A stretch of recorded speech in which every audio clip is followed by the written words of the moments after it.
Capítulo 1. Paulo, apóstolo de Jesus Cristo por vontade e chamado de Deus, e o irmão Sóstenes, à igreja de Deus que está em Corinto.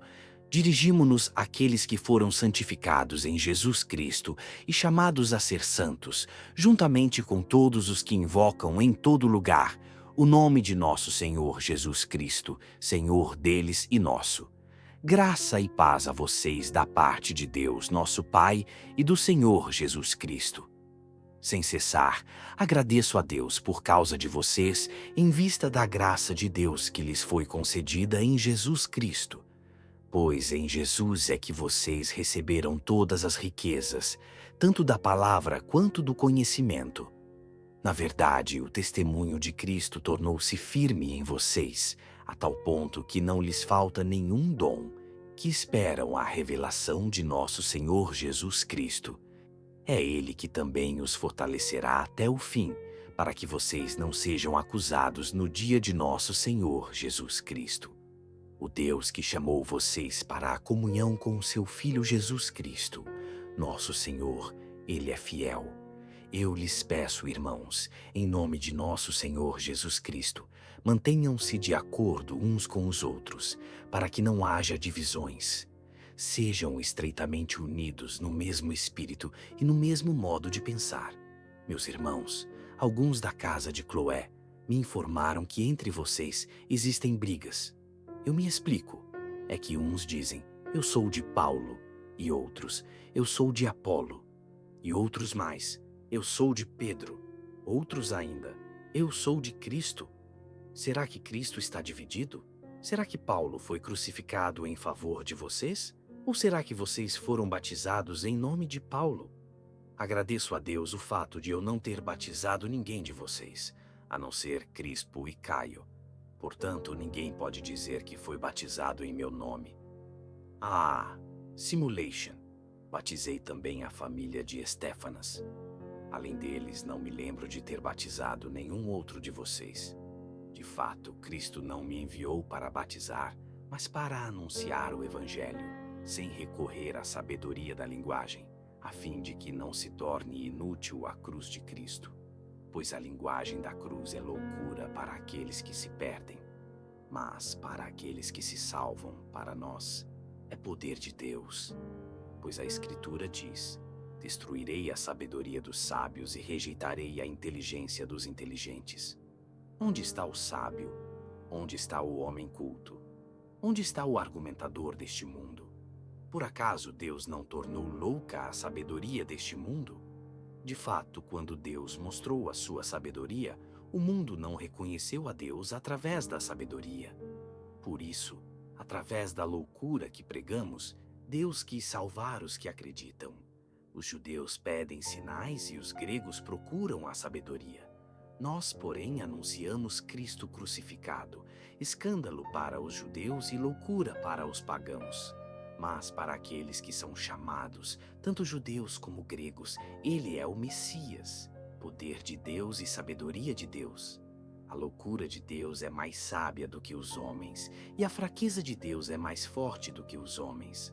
Portanto, irmãos, vocês que receberam o chamado de Deus, vejam bem quem são vocês. Entre vocês não há muitos intelectuais, nem muitos poderosos, nem muitos de alta sociedade. Mas Deus escolheu o que é loucura no mundo para confundir os sábios, e Deus escolheu o que é fraqueza no mundo para confundir o que é forte. E aquilo que o mundo despreza, acha vil e diz que não tem valor, isso Deus escolheu para destruir o que o mundo pensa que é importante. Desse modo, nenhuma criatura pode se orgulhar na presença de Deus. Ora, é por iniciativa de Deus que vocês existem em Jesus Cristo, o qual se tornou para nós sabedoria que vem de Deus, justiça, santificação e libertação, a fim de que, como diz a Escritura, aquele que se glorie no Senhor. Capítulo 2. Irmãos, eu mesmo, quando fui ao encontro de vocês, não me apresentei com o prestígio da oratória ou da sabedoria para anunciar-lhes o mistério de Deus. Entre vocês, eu não quis saber outra coisa a não ser Jesus Cristo e Jesus Cristo crucificado. Estive no meio de vocês, cheio de fraqueza, receio e tremor. Minha palavra e minha pregação não tinham brilho, nem artifícios para seduzir os ouvintes, mas a demonstração residia no poder do Espírito, para que vocês acreditassem não por causa da sabedoria dos homens, mas por causa do poder de Deus. Na realidade, é aos maduros na fé que falamos de uma sabedoria que não foi dada por este mundo, nem pelas autoridades passageiras deste mundo. Ensinamos uma coisa misteriosa e escondida, a sabedoria de Deus, aquela que Ele projetou desde o princípio do mundo para nos levar à sua glória. Nenhuma autoridade do mundo conheceu tal sabedoria, pois se a tivessem conhecido, não teriam crucificado o Senhor da glória. Mas, como diz a Escritura, o que os olhos não viram, os ouvidos não ouviram e o coração do homem não percebeu, foi isso que Deus preparou para aqueles que o amam. Deus, porém, o revelou a nós pelo Espírito, pois o Espírito sonda todas as coisas, até mesmo as profundidades de Deus. Quem conhece a fundo a vida íntima do homem é o Espírito do homem que está dentro dele. Da mesma forma, só o Espírito de Deus conhece o que está em Deus.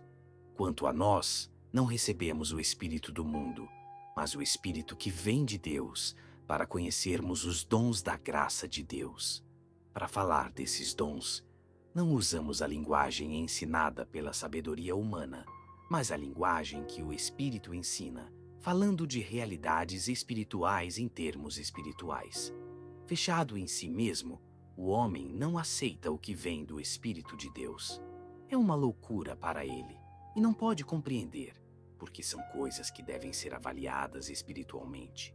Ao contrário, o homem espiritual julga a respeito de tudo e por ninguém é julgado, pois quem conhece o pensamento do Senhor para lhe dar lições? Nós, porém, temos o pensamento de Cristo.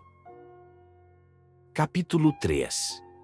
Quanto a mim, irmãos, não pude falar a vocês como a homens maduros na fé, mas apenas a uma gente fraca, como a crianças em Cristo.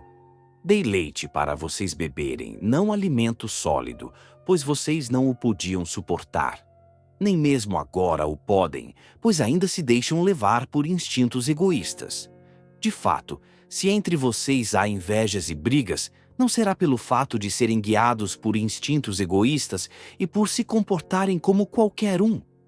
Quando alguém declara, eu sou de Paulo, e outro diz, eu sou de Apolo, não estarão vocês se comportando como qualquer um? Quem é Apolo? Quem é Paulo? Apenas servidores, através dos quais vocês foram levados à fé. Cada um deles agiu conforme os dons que o Senhor lhe concedeu.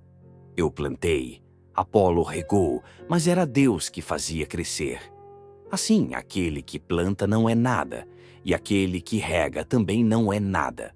Só Deus é que conta, pois é Ele quem faz crescer. Aquele que planta e aquele que rega são iguais, e cada um vai receber o seu próprio salário, segundo a medida do seu trabalho. Nós trabalhamos juntos na obra de Deus, mas o campo e a construção de Deus são vocês. Eu, como bom arquiteto, lancei os alicerces conforme o dom que Deus me concedeu. Outro constrói por cima do alicerce. Mas cada um veja como constrói. Ninguém pode colocar um alicerce diferente daquele que já foi posto, Jesus Cristo.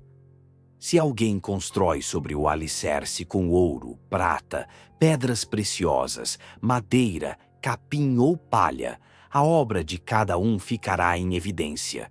No dia do julgamento, a obra ficará conhecida, pois o julgamento vai ser através do fogo, e o fogo provará o que vale a obra de cada um. Se a obra construída sobre o alicerce resistir, o operário receberá uma recompensa. Aquele, porém, que tiver sua obra queimada, perderá a recompensa. Entretanto, o operário se salvará, mas como alguém que escapa de incêndio. Vocês não sabem que são templo de Deus e que o Espírito de Deus habita em vocês? Se alguém destrói o templo de Deus, Deus o destruirá. pois o templo de Deus é santo, e esse templo são vocês. Ninguém se iluda. Se alguém de vocês pensa que é sábio segundo os critérios deste mundo, torne-se louco para chegar a ser sábio, pois a sabedoria deste mundo é loucura diante de Deus. De fato, a Escritura diz: Deus apanha os sábios na própria esperteza deles. E ainda, o Senhor conhece os pensamentos dos sábios, e ele sabe que são um sopro. Portanto, ninguém coloque seu orgulho nos homens, pois tudo pertence a vocês. Paulo, Apolo, Pedro, o mundo, a vida, a morte, as coisas presentes e as futuras. Tudo é de vocês, mas vocês são de Cristo, e Cristo é de Deus. Capítulo 4. Que os homens nos considerem como servidores de Cristo e administradores dos mistérios de Deus. Ora, o que se espera dos administradores é que eles sejam dignos de confiança. Quanto a mim, pouco me importa ser julgado por vocês ou por qualquer tribunal humano. Nem eu julgo a mim mesmo. É verdade que a minha consciência de nada me acusa, mas isso não significa que eu seja inocente. Quem me julga é o Senhor. Por isso, não julguem nada antes do tempo. Esperem que chegue o Senhor.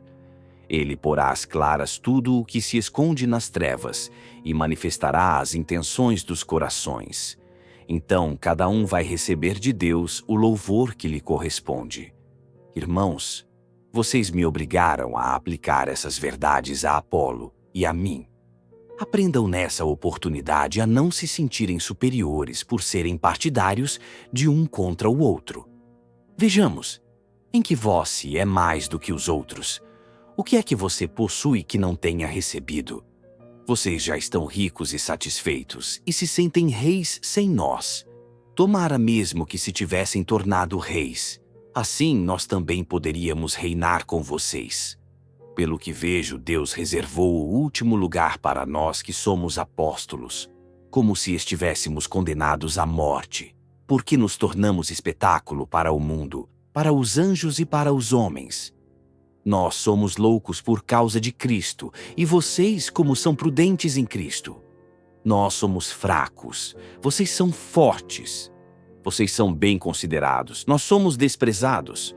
Até agora passamos fome, sede, frio e maus tratos. Não temos lugar certo para morar e nos esgotamos trabalhando com nossas próprias mãos. Somos amaldiçoados e abençoamos, perseguidos e suportamos, caluniados e consolamos. Até hoje somos considerados como o lixo do mundo, o esterco do universo. Não escrevo essas coisas para envergonhar vocês, mas para chamá-los à atenção, como se faz com filhos queridos. De fato, ainda que vocês tivessem 10.000 pedagogos em Cristo, não teriam muitos pais, porque fui eu quem gerou vocês em Jesus Cristo, através do Evangelho. Portanto, eu lhes dou um conselho. Sejam meus imitadores. Foi para isso que lhes enviei Timóteo, meu filho amado e fiel no Senhor. Ele fará com que vocês se lembrem de minhas normas de vida em Jesus Cristo, aquelas mesmas que eu ensino por toda parte, em todas as igrejas. Alguns se encheram de orgulho, como se eu não fosse mais visitá-los. Contudo, se o Senhor quiser, irei logo, e então verei não o que esses orgulhosos dizem, mas o que fazem. Pois o reino de Deus não consiste em palavras, mas em poder. O que vocês preferem? Que eu os visite com vara ou com amor e suavidade? Capítulo 5. Todos dizem que entre vocês existe imoralidade, e tal imoralidade que não se encontra nem mesmo entre os pagãos, a ponto de uma pessoa conviver com a mulher do seu pai. E vocês se enchem de orgulho, ao invés de ficarem tristes, para que o autor desse mal seja eliminado do meio de vocês. Pois bem, ausente de corpo, mas presente de espírito, como se estivesse presente, eu já fiz o julgamento daquele que fez isso. Em nome de nosso Senhor Jesus, vocês e o meu espírito reunidos em assembleia, com o poder de nosso Senhor Jesus, vamos entregar esse homem a Satanás. Humanamente ele ficará arrasado, mas o seu espírito será salvo no dia do Senhor. O motivo do orgulho que vocês têm não é coisa digna. Vocês não sabem que um pouco de fermento leveda a massa toda? Purifiquem-se do velho fermento para serem massa nova, já que vocês são sem fermento. De fato, Cristo, nossa Páscoa, foi imolado.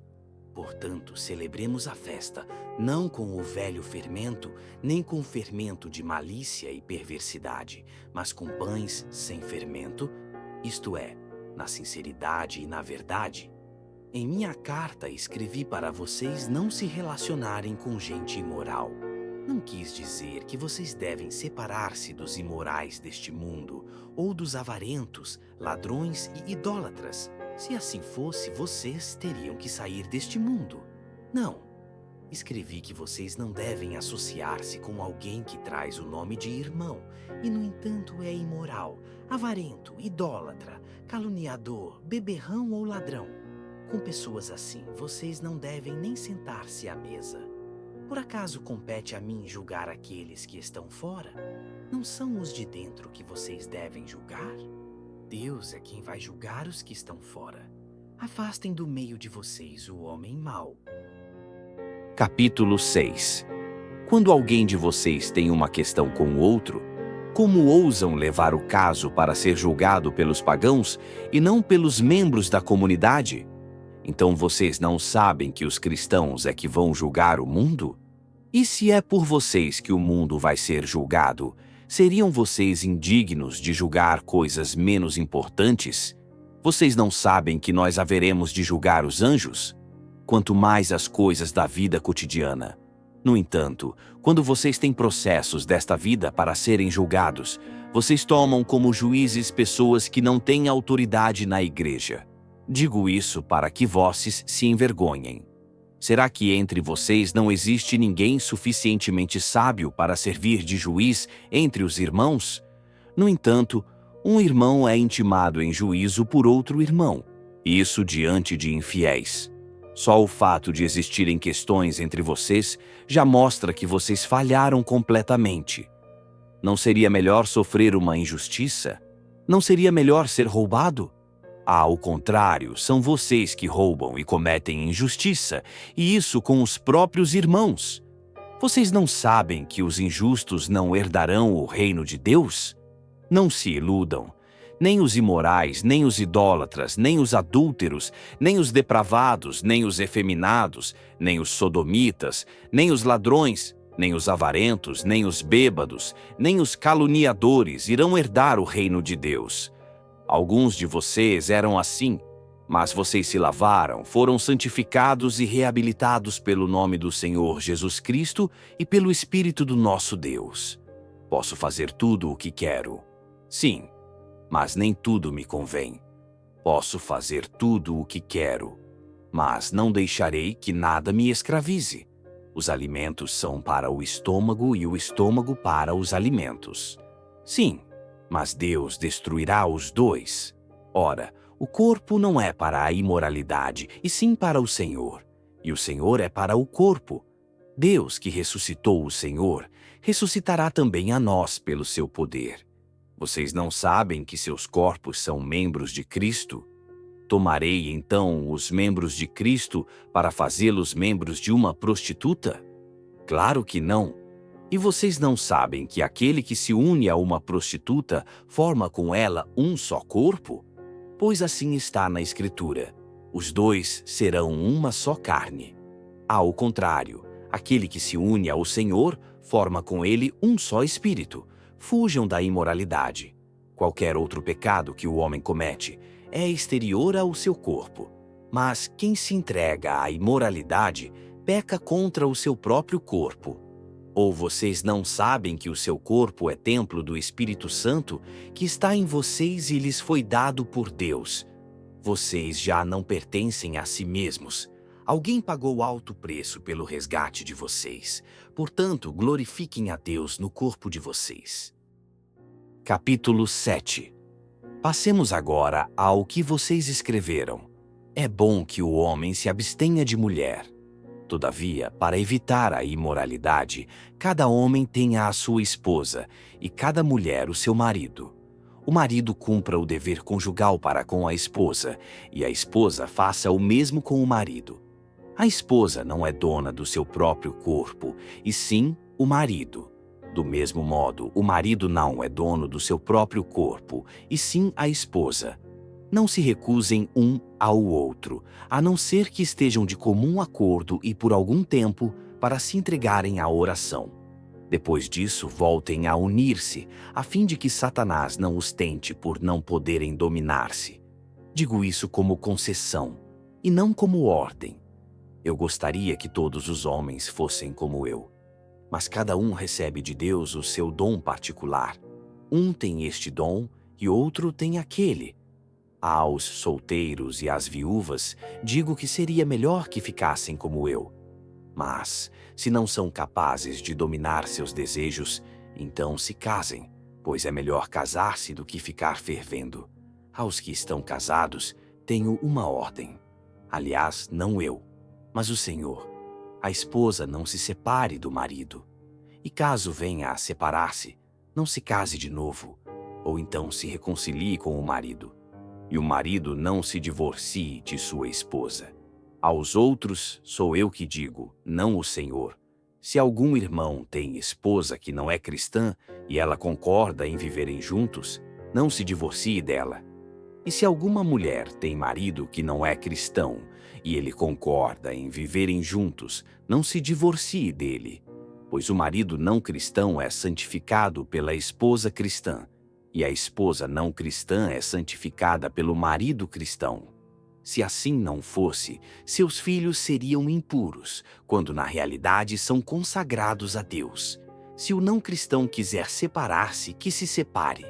Nesse caso, o irmão ou irmã não estão vinculados, pois foi para viver em paz que Deus nos chamou.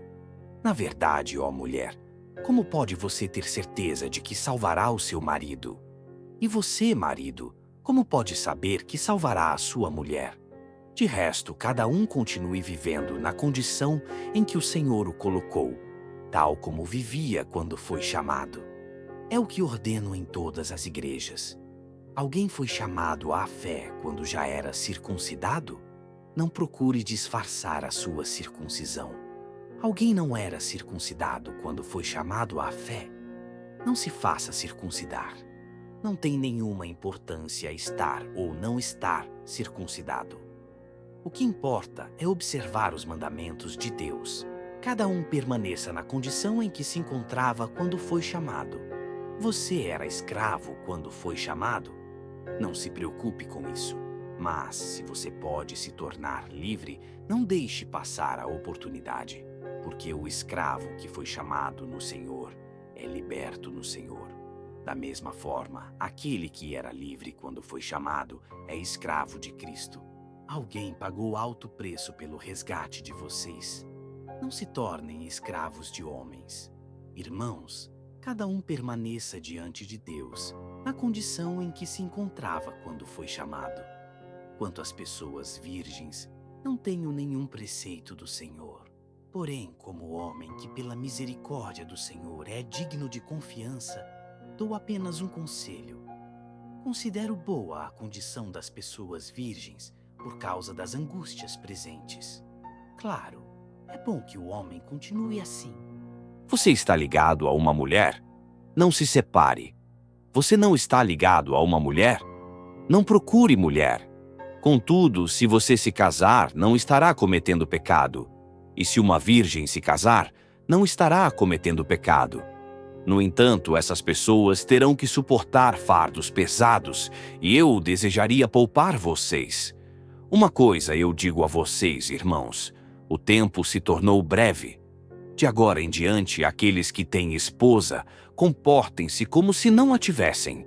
Aqueles que choram, como se não chorassem. Aqueles que se alegram, como se não se alegrassem.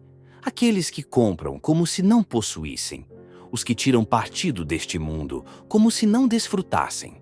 Porque a aparência deste mundo é passageira. Eu gostaria que vocês estivessem livres de preocupações. Quem não tem esposa cuida das coisas do Senhor e do modo de agradar ao Senhor. Quem tem esposa cuida das coisas do mundo e de como agradar à esposa, e fica dividido.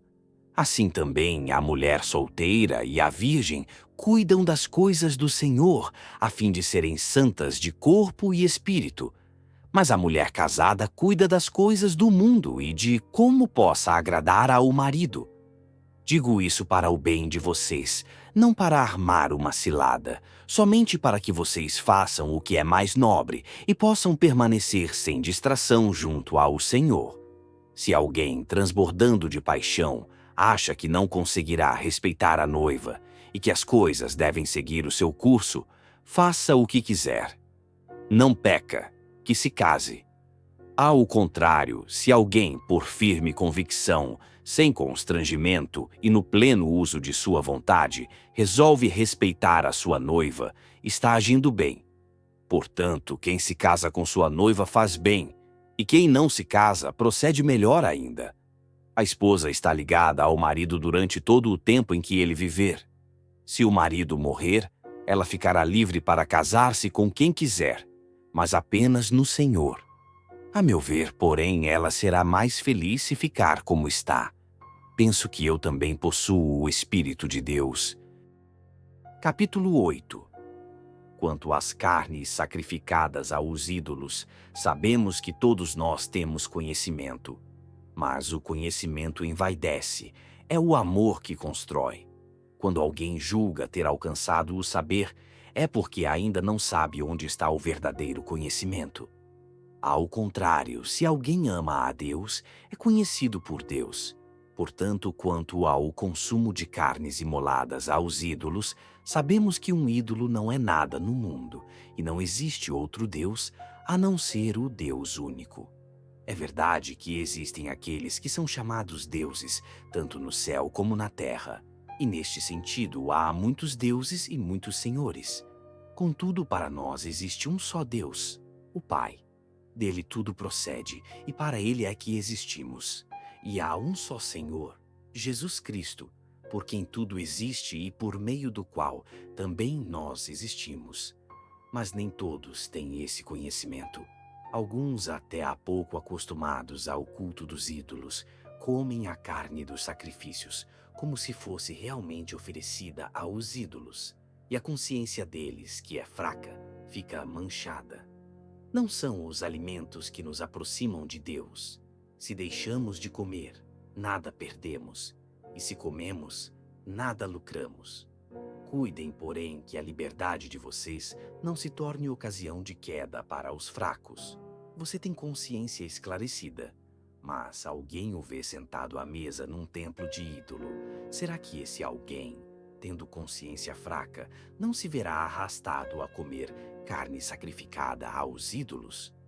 Desse modo, por causa do conhecimento que vocês têm, perecerá o fraco, esse irmão pelo qual Cristo morreu.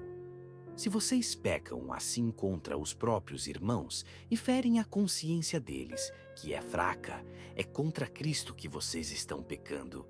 Ora, se um alimento for motivo de queda para meu irmão, para sempre eu deixarei de comer carne, a fim de não causar a queda do meu irmão. Capítulo 9. Por acaso não sou livre? Não sou apóstolo? Não vi Jesus, nosso Senhor? E vocês não são obra minha no Senhor? Ainda que para outros eu não seja apóstolo, ao menos para vocês eu sou, porque o selo do meu apostolado no Senhor são vocês. Essa é a minha resposta para aqueles que me acusam. Será que não temos direito de comer e beber? Ou não temos direito de levar conosco nas viagens uma mulher cristã, como fazem os outros apóstolos e os irmãos do Senhor, e Pedro? Ou somente eu e Barnabé não temos o direito de ser dispensados de trabalhar? Alguém vai à guerra alguma vez com seus próprios recursos? Quem é que planta uma vinha e não come do seu fruto? Quem apacenta um rebanho e não se alimenta do leite do rebanho? Será que estou dizendo isso apenas como considerações humanas? E a lei não diz a mesma coisa? De fato, na lei de Moisés está escrito: não amordace o boi que debulha o grão. Por acaso é com os bois que Deus se preocupa? Não será por causa de nós que ele fala assim? Claro que é por causa de nós que isso foi escrito. De fato, aquele que trabalha deve trabalhar com esperança de receber a sua parte. Se semeamos bens espirituais em vocês, será muito colher bens materiais de vocês? Se outros exercem sobre vocês tal direito, por que não o poderíamos nós e com maior razão? Todavia não usamos esse direito. Pelo contrário, tudo suportamos para não criar obstáculo ao Evangelho de Cristo. Vocês não sabem. Aqueles que desempenham funções sagradas vivem dos rendimentos do templo, e aqueles que servem ao altar têm parte no que é oferecido sobre o altar. Da mesma forma, o Senhor ordenou que aqueles que anunciam o Evangelho vivam do Evangelho. Contudo, não tirei vantagem dos meus direitos, e agora não estou escrevendo para reclamar coisa alguma. Antes, morrer que... Não, ninguém me tirará esse título de glória. Anunciar o Evangelho não é título de glória para mim. Pelo contrário, é uma necessidade que me foi imposta. Ai de mim se eu não anunciar o Evangelho. Se eu o anunciasse de própria iniciativa, teria direito a um salário. No entanto, já que o faço por obrigação, desempenho um cargo que me foi confiado. Qual é, então, o meu salário? É que, pregando o Evangelho, eu o prego gratuitamente, sem usar dos direitos que a pregação do Evangelho me confere. Embora eu seja livre em relação a todos, tornei-me o servo de todos, a fim de ganhar o maior número possível. Com os judeus comportei-me como judeu, a fim de ganhar os judeus. Com os que estão sujeitos à lei, comportei-me como se estivesse sujeito à lei, embora eu não esteja sujeito à lei, a fim de ganhar aqueles que estão sujeitos à lei. Com aqueles que vivem sem a lei, comportei-me como se vivesse sem a lei, embora eu não viva sem a lei de Deus, pois estou sob a lei de Cristo, para ganhar aqueles que vivem sem a lei. Com os fracos tornei-me fraco, a fim de ganhar os fracos. Tornei-me tudo para todos, a fim de salvar alguns a qualquer custo. Tudo isso eu faço por causa do Evangelho, para me tornar participante dele. Vocês não sabem que no estádio todos os atletas correm, mas só um ganha o prêmio? Portanto, corram para conseguir o prêmio. Os atletas se abstêm de tudo. Eles para ganhar uma coroa perecível, e nós para ganharmos uma coroa imperecível. Quanto a mim, também eu corro, mas não como quem vai sem rumo. Pratico o pugilato, mas não como quem luta contra o ar. Trato com dureza o meu corpo e o submeto, para não acontecer que eu proclame a mensagem aos outros e eu mesmo venha a ser reprovado. Capítulo 10.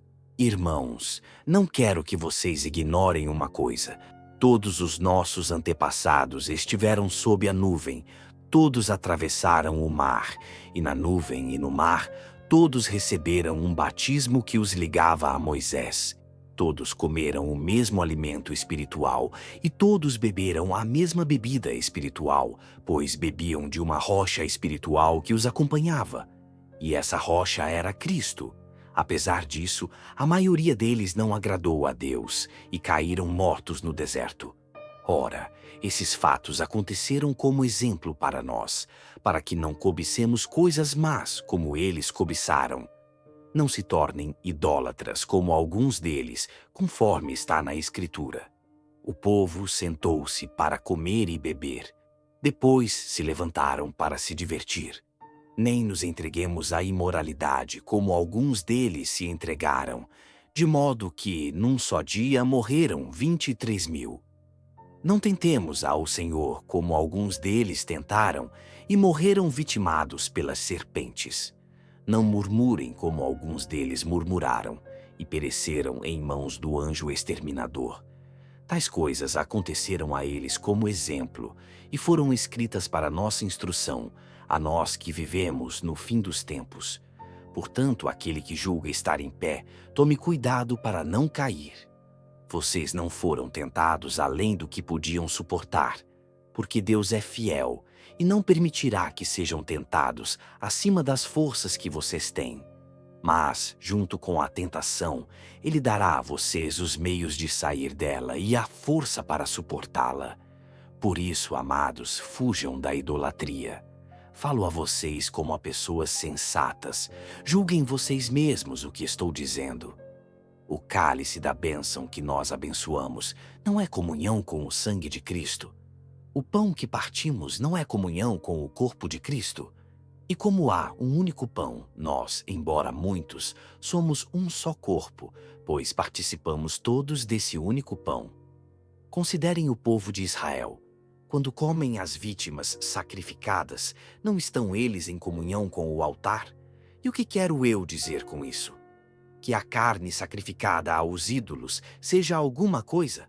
Ou que os próprios ídolos sejam alguma coisa? Não. O que digo é o seguinte: aquilo que os pagãos sacrificam, eles o sacrificam aos demônios e não a Deus. Ora, eu não quero que vocês entrem em comunhão com os demônios. Vocês não podem beber o cálice do Senhor e o cálice dos demônios. Não podem participar da mesa do Senhor e da mesa dos demônios, ou queremos provocar o ciúme do Senhor. Seríamos nós mais fortes do que Ele? Tudo é permitido, mas nem tudo convém. Tudo é permitido, mas nem tudo edifica. Ninguém procure satisfazer aos e seus próprios interesses, mas os do próximo. Comam de tudo o que se vende no mercado, sem levantar dúvidas por motivo de consciência, pois a terra e tudo o que ela contém pertence ao Senhor. Se algum pagão convidar e vocês aceitarem o convite, comam de tudo o que lhes for oferecido, sem levantar dúvidas por motivo de consciência. Mas se alguém diz a vocês, isso é carne sacrificada aos ídolos, não comam por causa daquele que os avisou e por motivo de consciência. Falo da consciência dele, não de vocês, porque a minha liberdade deveria ser julgada por outra consciência. Se eu como alimento dando graças, por que seria eu censurado por alguma coisa pela qual dou graças? Portanto, quer vocês comam, quer bebam, quer façam qualquer outra coisa, façam tudo para a glória de Deus. Não se tornem ocasião de escândalo, nem para judeus, nem para gregos, nem para a igreja de Deus. Façam como eu, que me esforço para agradar a todos em todas as coisas, não procurando os meus interesses pessoais, mas o interesse do maior número de pessoas, a fim de que sejam salvas. Capítulo 11. Eu elogio vocês, porque em todas as ocasiões se lembram de mim, e porque conservam as tradições conforme eu transmiti. Todavia, quero que vocês saibam que a cabeça de todo homem é Cristo, que a cabeça da mulher é o homem, e a cabeça de Cristo é Deus. Todo homem que reza ou profetiza de cabeça coberta desonra a sua cabeça. Mas toda mulher que reza ou profetiza de cabeça descoberta desonra a sua cabeça. É como se estivesse com a cabeça raspada. Se a mulher não se cobre com o véu, mande cortar os cabelos. Mas, se é vergonhoso para uma mulher ter os cabelos cortados ou raspados, então cubra a cabeça. O homem não deve cobrir a cabeça, porque é a imagem e a glória de Deus. Mas a mulher é a glória do homem. Pois o homem não foi tirado da mulher, mas a mulher foi tirada do homem. E o homem não foi criado para a mulher, mas a mulher foi criada para o homem. Sendo assim, a mulher deve trazer sobre a cabeça o sinal da sua dependência, por causa dos anjos. Portanto, diante do Senhor, a mulher é inseparável do homem, e o homem da mulher. Pois se a mulher foi tirada do homem, o homem nasce da mulher. E tudo vem de Deus. Julguem por vocês mesmos. Será conveniente que uma mulher reze a Deus sem estar coberta com o véu? A própria natureza ensina que é desonroso para o homem ter cabelos compridos. No entanto, para a mulher é glória ter longa cabeleira, porque os cabelos lhe foram dados como véu. Contudo, se alguém quiser contestar, não temos esse costume, e nem as igrejas de Deus. Dito isso, não posso elogiar vocês, porque as suas assembleias, em vez de ajudá-los a progredir, os prejudicam. Antes de tudo, ouço dizer que quando estão reunidos em assembleia, há divisões entre vocês. E em parte eu acredito nisso. É preciso mesmo que haja divisões entre vocês, a fim de que se veja quem dentre vocês resiste a essa prova. De fato, quando se reúnem, o que vocês fazem não é comer a ceia do Senhor, porque cada um se apressa em comer a sua própria ceia. E enquanto um passa fome, outro fica embriagado. Será que vocês não têm suas casas onde comer e beber? Ou desprezam a igreja de Deus e querem envergonhar aqueles que nada têm? O que vou dizer para vocês? Devo elogiá-los? Não. Nesse ponto, não os elogio. De fato, eu recebi pessoalmente do Senhor aquilo que transmiti para vocês. Na noite em que foi entregue, o Senhor Jesus tomou o pão e, depois de dar graças, o partiu e disse: Isto é o meu corpo que é para vocês. Façam isto em memória de mim. Do mesmo modo, após a ceia, tomou também o cálice, dizendo: Este cálice é a nova aliança no meu sangue. Todas as vezes que vocês beberem dele, façam isso em memória de mim.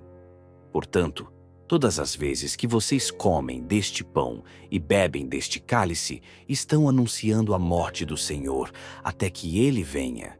Por isso, todo aquele que comer do pão ou beber do cálice do Senhor indignamente, será réu do corpo e do sangue do Senhor. Portanto, cada um examine a si mesmo antes de comer deste pão e beber deste cálice, pois aquele que come e bebe sem discernir o corpo, come e bebe a própria condenação.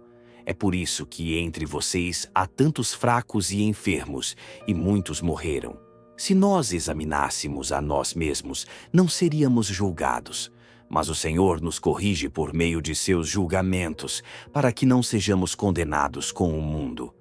Em resumo, irmãos, quando vocês se reúnem para a ceia, esperem uns pelos outros. Se alguém tem fome, coma em sua casa.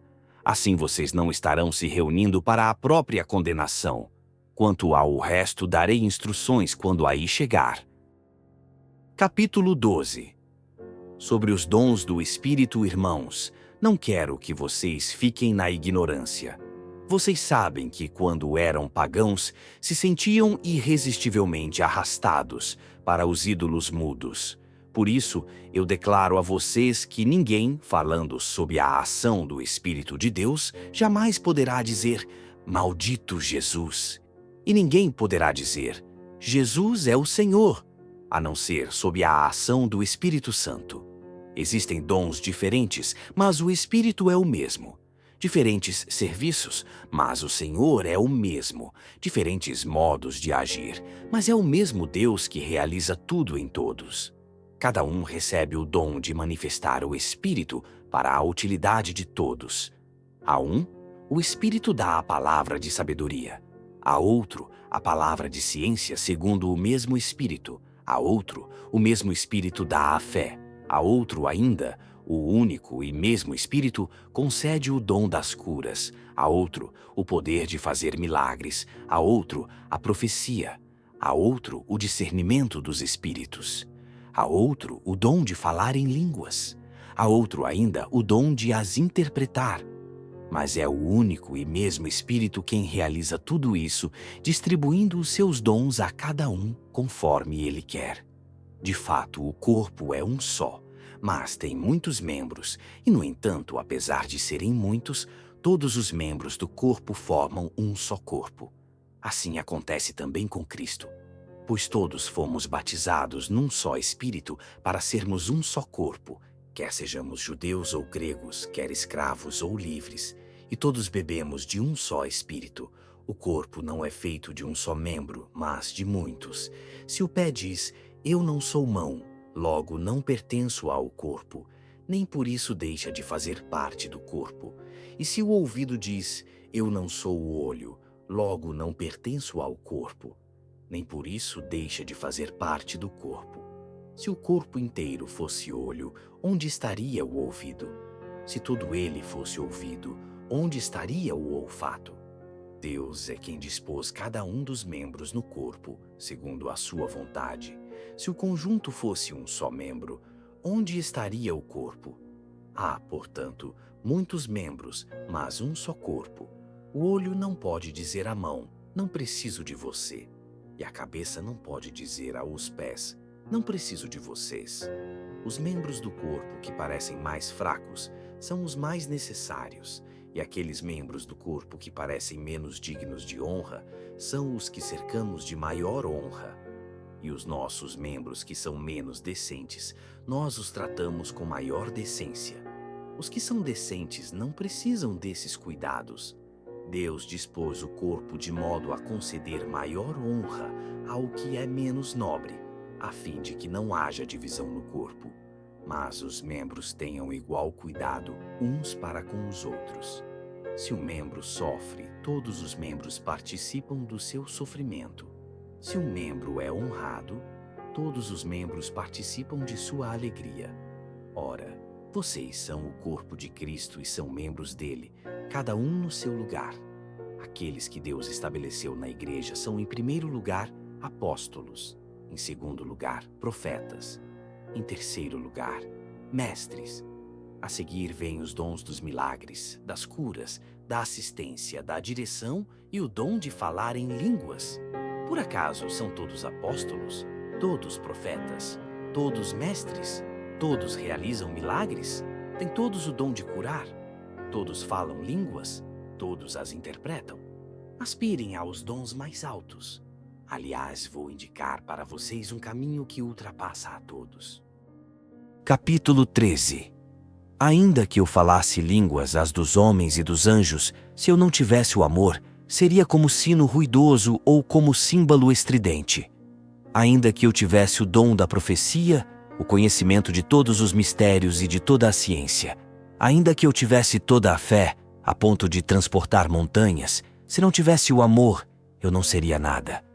Ainda que eu distribuísse todos os meus bens aos famintos, ainda que entregasse o meu corpo às chamas, se não tivesse o amor, nada disso me adiantaria. O amor é paciente, o amor é prestativo, não é invejoso, não se ostenta, não se incha de orgulho, nada faz de inconveniente, não procura seu próprio interesse, não se irrita, não guarda rancor, não se alegra com a injustiça, mas se regozija com a verdade. Tudo desculpa, tudo crê, tudo espera, tudo suporta. O amor jamais passará. As profecias desaparecerão, as línguas cessarão, a ciência também desaparecerá. Pois o nosso conhecimento é limitado. Limitada é também a nossa profecia. Mas, quando vier a perfeição, desaparecerá o que é limitado.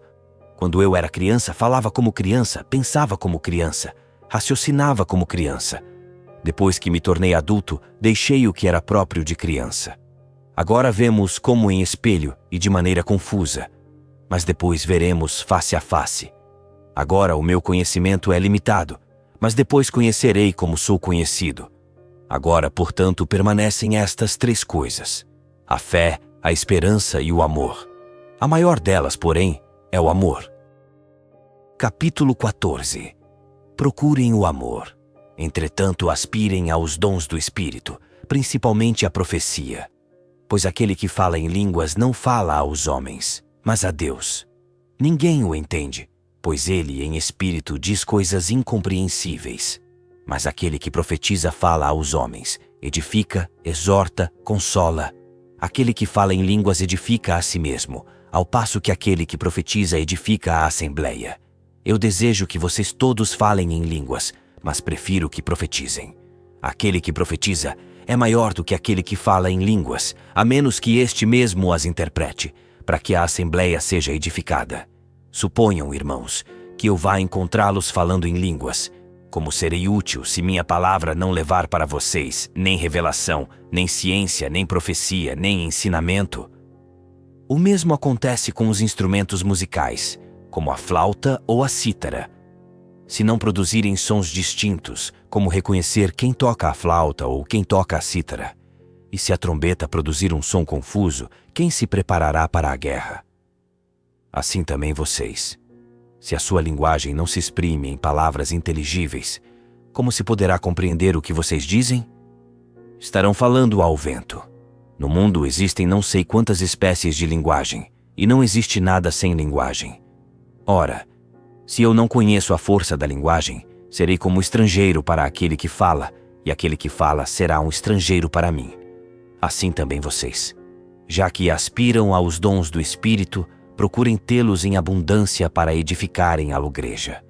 Por isso, aquele que fala em línguas deve rezar para que ele mesmo possa interpretá-las. Se rezo em línguas, o meu espírito está em oração, mas a minha inteligência não colhe fruto nenhum. O que fazer então? Rezarei com o meu espírito, mas rezarei também com a minha inteligência. Cantarei com o meu espírito, mas cantarei também com a minha inteligência. De fato, se é apenas com o seu espírito que você bendiz, como poderá o ouvinte não iniciado dizer amém ao agradecimento que você faz, uma vez que ele não sabe o que você está dizendo? A ação de graças que você faz é sem dúvida valiosa, mas o outro não se edifica. Agradeço a Deus por falar em línguas mais do que todos vocês. Numa assembleia, porém, prefiro dizer 5 palavras com a minha inteligência para instruir também os outros a dizer 10.000 palavras em línguas. Irmãos, não sejam como crianças no modo de julgar. Sejam crianças quanto à malícia, mas quanto ao modo de julgar sejam adultos. Está escrito na lei: falarei a este povo por meio de homens de outra língua e por meio de lábios estrangeiros, e mesmo assim eles não me escutarão, diz o Senhor. Portanto, as línguas são um sinal, não para os que acreditam, mas para os que não acreditam. A profecia, ao contrário, não é para os incrédulos, mas para os que acreditam. Por exemplo, se a igreja se reunir e todos falarem em línguas, será que os simples ouvintes e os incrédulos que entrarem não vão dizer que vocês estão loucos? Ao contrário, se todos profetizarem, o incrédulo ou o simples ouvinte que entrar se sentirá persuadido de seu erro por todos, julgado por todos, e os segredos de seu coração serão desvendados. Ele se prostrará com o rosto por terra, adorará a Deus e proclamará que Deus está realmente no meio de vocês. Que fazer então, irmãos? Quando vocês estão reunidos, cada um pode entoar um canto, dar um ensinamento ou revelação, falar em línguas ou interpretá-las, mas que tudo seja para edificação. Se existe alguém que fale em línguas, falem 2 ou no máximo 3, um após o outro, e que alguém as interprete. Se não há intérprete, que o irmão se cale na assembleia, fale a si mesmo e a Deus. Quanto aos profetas, que 2 ou 3 falem, e os outros profetas deem o seu parecer. Se alguém que está sentado recebe uma revelação, cale-se aquele que está falando. Vocês todos podem profetizar, mas um por vez, para que todos sejam instruídos e encorajados. Os espíritos dos profetas estão submissos aos profetas, pois Deus não é um Deus de desordem, mas de paz. Que as mulheres fiquem caladas nas assembleias, como se faz em todas as igrejas dos cristãos, pois não lhes é permitido tomar a palavra. Devem ficar submissas, como diz também a lei. Se desejam instruir-se sobre algum ponto, perguntem aos maridos em casa. Não é conveniente que a mulher fale nas assembleias. Por acaso a palavra de Deus tem seu ponto de partida em vocês? Ou foram vocês os únicos que a receberam? Se alguém julga ser profeta ou inspirado pelo Espírito, reconheçam um mandamento do Senhor nas coisas que estou escrevendo para vocês. Todavia, se alguém não reconhecer isso, é que também Deus não é reconhecido. Portanto, irmãos, aspirem ao dom da profecia e não impeçam que alguém fale em línguas, mas que tudo seja feito de modo conveniente e com ordem. Capítulo 15.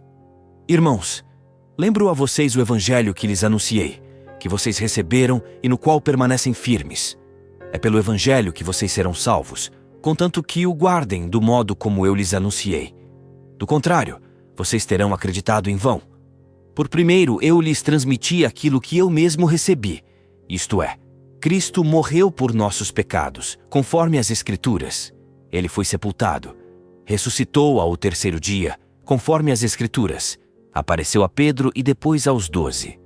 Em seguida, apareceu a mais de 500 irmãos de uma só vez. A maioria deles ainda vive, e alguns já morreram. Depois apareceu a Tiago e, em seguida, a todos os apóstolos. Em último lugar, apareceu a mim, que sou um aborto. De fato, eu sou o menor dos apóstolos e não mereço ser chamado apóstolo, pois persegui a igreja de Deus. Mas aquilo que sou, eu o devo à graça de Deus, e sua graça dada a mim não foi estéril.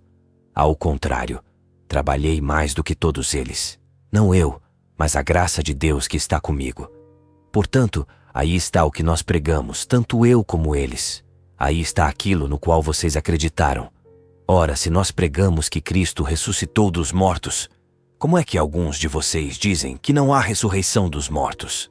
Se não há ressurreição dos mortos, então Cristo também não ressuscitou. E se Cristo não ressuscitou, a nossa pregação é vazia, e também é vazia a fé que vocês têm. Se os mortos não ressuscitam, então somos testemunhas falsas de Deus, pois estamos testemunhando contra Deus ao dizermos que Deus ressuscitou a Cristo. Pois, se os mortos não ressuscitam, Cristo também não ressuscitou. E se Cristo não ressuscitou, a fé que vocês têm é ilusória, e vocês ainda estão nos seus pecados.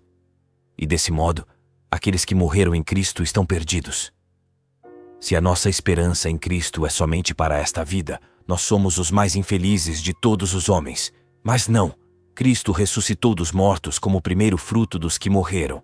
De fato, já que a morte veio através de um homem, também por um homem vem a ressurreição dos mortos. Como em Adão todos morrem, assim em Cristo todos receberão a vida. Cada um, porém, na sua própria ordem.